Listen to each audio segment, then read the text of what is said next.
Assalamualaikum warahmatullahi wabarakatuh. Selamat pagi anak-anakku semuanya, anak-anakku yang soleh-soleha. Hari ini kita bersama-sama kembali untuk belajar, dan Ustazah harap kalian tetap semangat dan selalu berusaha untuk bisa menyerap materi yang Ustazah sampaikan. Tapi seperti biasanya, untuk mengawali pembelajaran pada hari ini, marilah bersama-sama kita mengucapkan basmalah. Bismillahirrahmanirrahim. Semoga Allah senantiasa memberikan kemudahan kepada kita semua agar pembelajaran yang kita lakukan pada hari ini berjalan dengan lancar. Dan seperti biasanya, jangan lupa untuk tetap selalu like dan subscribe di channel SCIT Ar-Rahmah Pacitan. Hari ini kita masuk di tema 2, subtema 2, yaitu bermain di rumah teman. Nah, di masa pandemi seperti ini, ya, kita agak mengurangi untuk bermain ke tempat-tempat yang mana kita juga harus menjaga diri kita sendiri dan orang lain. Usahakan jika ingin bermain ke rumah teman, kita dalam keadaan sehat dan teman kita juga sama sehatnya seperti kita. Dan tentunya kita juga harus menjaga jarak dan harus mengikuti protokol kesehatan seperti memakai masker. Gitu ya anak-anakku. Dan Ustazah harap semoga anak-anakku semuanya sehat dan bebas dari corona. Nah, di sini Ustazah punya gambar, silahkan diperhatikan gambar yang ini. Nah, kira-kira dari gambar tersebut ini boleh dilakukan apa tidak ya? Ini ada satu simpai, ya, simpainya hanya ada satu, tapi digunakan berebutan. Ini saling berebut simpai. Kira-kira boleh dilakukan apa tidak ya? Iya, jadi seperti yang sudah Ustazah sampaikan kemarin-kemarin, bahwa dalam bermain itu ada aturannya. Tidak boleh berebut mainan. Jika simpainya itu ada satu, maka gunakanlah secara bergantian, tidak boleh berebut. Gitu ya anakku? Ya, digunakan secara bergantian supaya kita semuanya bisa sama-sama menggunakan permainan ini. Kemudian untuk gambar yang kedua, nah ini baru perbuatan yang baik. Karena apa? Mereka berdua kebetulan mempunyai simpai sendiri-sendiri dan mereka bermain bersama-sama. Walaupun ini anak laki-laki, ini anak perempuan, nah mereka itu tetap berteman. Mereka tetap berteman. Jadi mereka bisa bermain bersama-sama. Jadi entah itu laki-laki entah perempuan, jangan gengsi untuk bisa bermain bersama seperti ini. Kadang-kadang anak laki-laki itu tidak mau kalau bermain dengan anak perempuan. Jadi silahkan boleh bermain bersama-sama asalkan tidak saling bertengkar. Tidak pilih-pilih teman. Begitu ya. Nah, itu selingan untuk pembelajaran hari ini.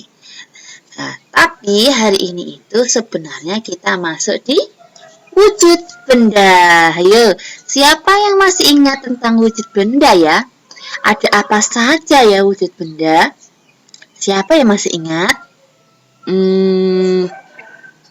Ada yang masih ingat? Iya, wujud benda itu ada padat, kemudian cair, kemudian gas. Nah, ada padat, cair, dan gas. Mulai teringat kan? Ini sudah Ustazah sampaikan minggu lalu. Nah, benda padat contohnya apa saja? Sering. Nah, di sini contohnya ada lemari, ada kursi, meja. Nah, kenapa kok benda padat contohnya seperti ini? Karena benda padat itu bentuknya tidak akan berubah. Walaupun dipindah-pindah itu tidak akan berubah. Misalnya, kursi ini kita masukkan ke dalam lemari, maka bentuknya itu tidak akan berubah seperti lemari, tapi bentuknya pasti akan tetap seperti kursi, ya kan? Pensil ini jika dipindah ke atas meja, maka bentuknya pasti seperti pensil, tidak akan berubah seperti meja, ya kan? Jadi itulah yang dimaksud benda padat. Nah, sekarang bagaimana dengan yang benda cair? Nah, ini. Jadi benda cair itu akan menyerupai wadahnya, akan menyerupai tempatnya, ya. Jadi air yang dimasukkan ke dalam botol maka bentuknya seperti botol.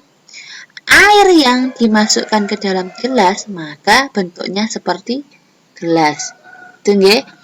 Nah, benda cair itu volumenya tetap, maksudnya isinya tetap. Oke.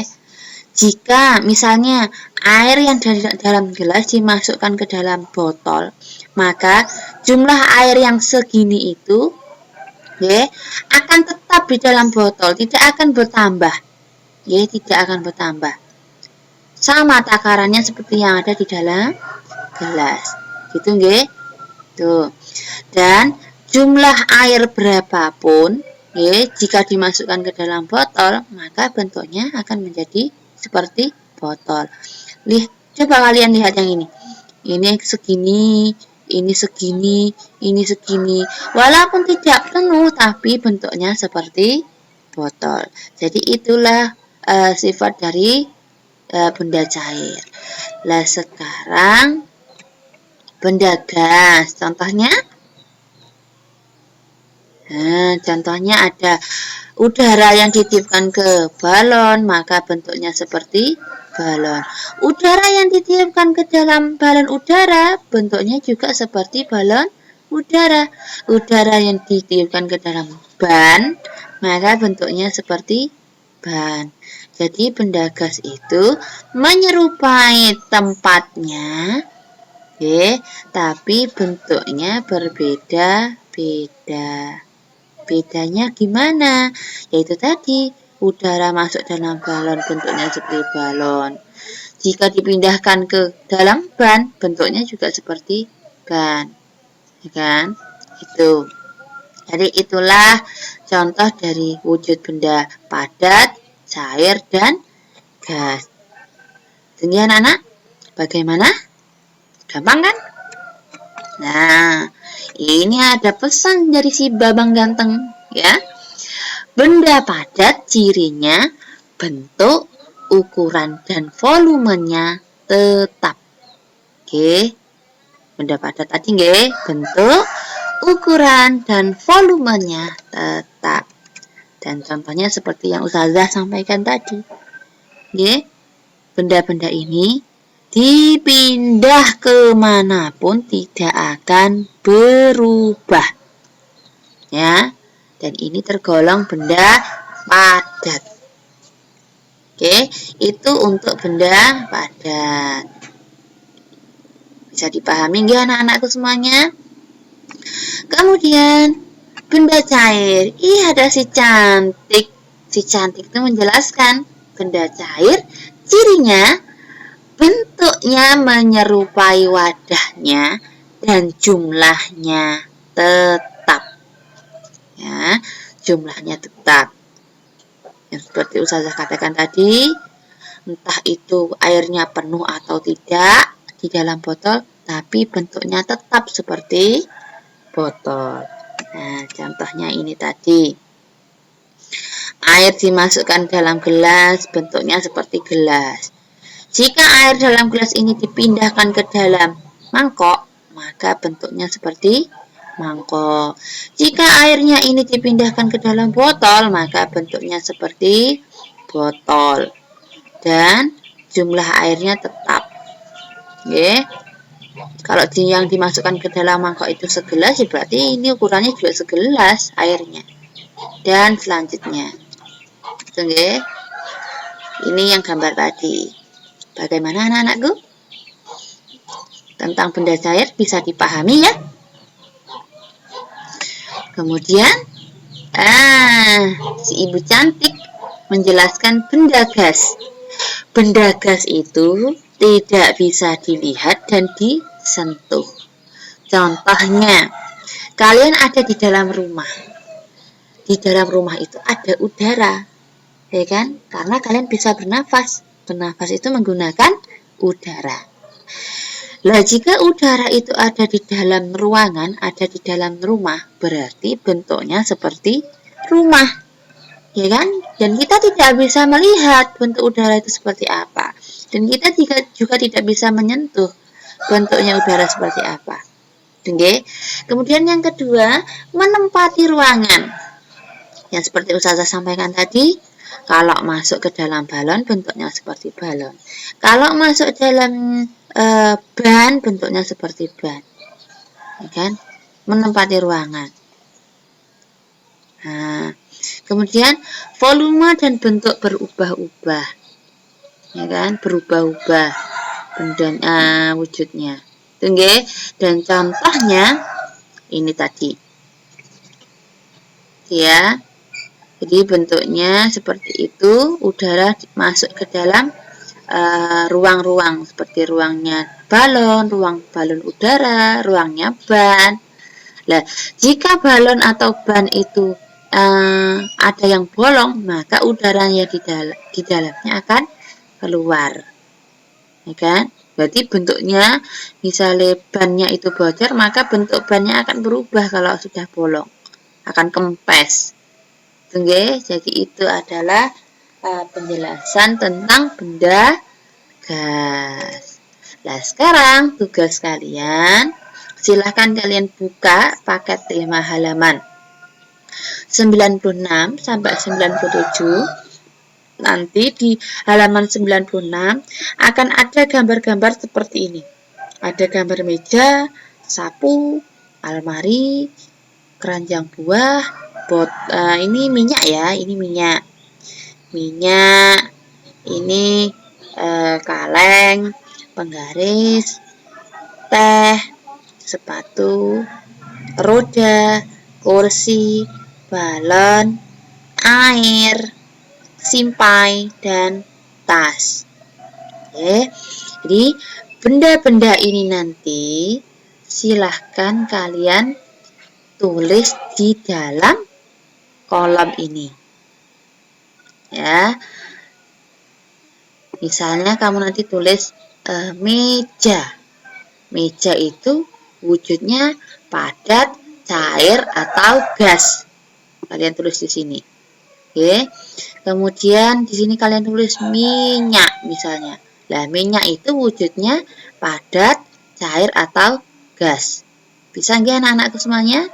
Jadi benda-benda yang ada di sini ini tadi kalian tulis di dalam kolom ini, ya. Silahkan kerjakan di buku tulismu. Jadi kamu nanti membuat kolom ini di buku tulismu, ya, yang rapi, karena yang Ustazah nilai pertama itu adalah kerapian tulisan. Jika tulisannya itu tidak rapi, maka itu juga akan berpengaruh pada nilai kalian. Tapi yang paling penting, jangan sampai dituliskan oleh orang tuamu. Ustazah mau kalian belajar mandiri, tanggung jawab dengan tugasnya masing-masing. Itu nggih. Nah, kalau kalian kesulitan, silakan bisa bertanya pada ayah atau bundamu. Itu nggih anak-anakku. Nah, nanti ini yang sudah kalian kerjakan, ya, silakan difoto kemudian dikirim kepada Ustazah. Nanti Ustazah akan koreksi bagaimana pekerjaan itu sudah benar atau belum. Gitu nggih. Nah, mengerjakannya di buku tulis, bukan di buku tema paket. Buku paket tidak boleh diorek-orek. Gitu nggih anak-anakku. Mungkin itu yang bisa Ustazah sampaikan pada hari ini. Semoga apa yang Ustazah sampaikan bisa dapat kalian mengerti, dan tentunya ustazah tugas yang ustazah berikan itu bisa kalian laksanakan dengan sebaik-baiknya. Begitu nggih. Jika ada kesulitan silahkan tanya pada ayah dan bunda atau bisa tanya kepada ustazah dengan WA Jabri. Gitu nggih anak-anakku semuanya. Sebelum kita tutup perjumpaan pada hari ini, marilah kita mengucapkan hamdalah bersama-sama. Alhamdulillahirrabbilalamin. Akhir kata, Assalamualaikum warahmatullahi wabarakatuh. Terima kasih.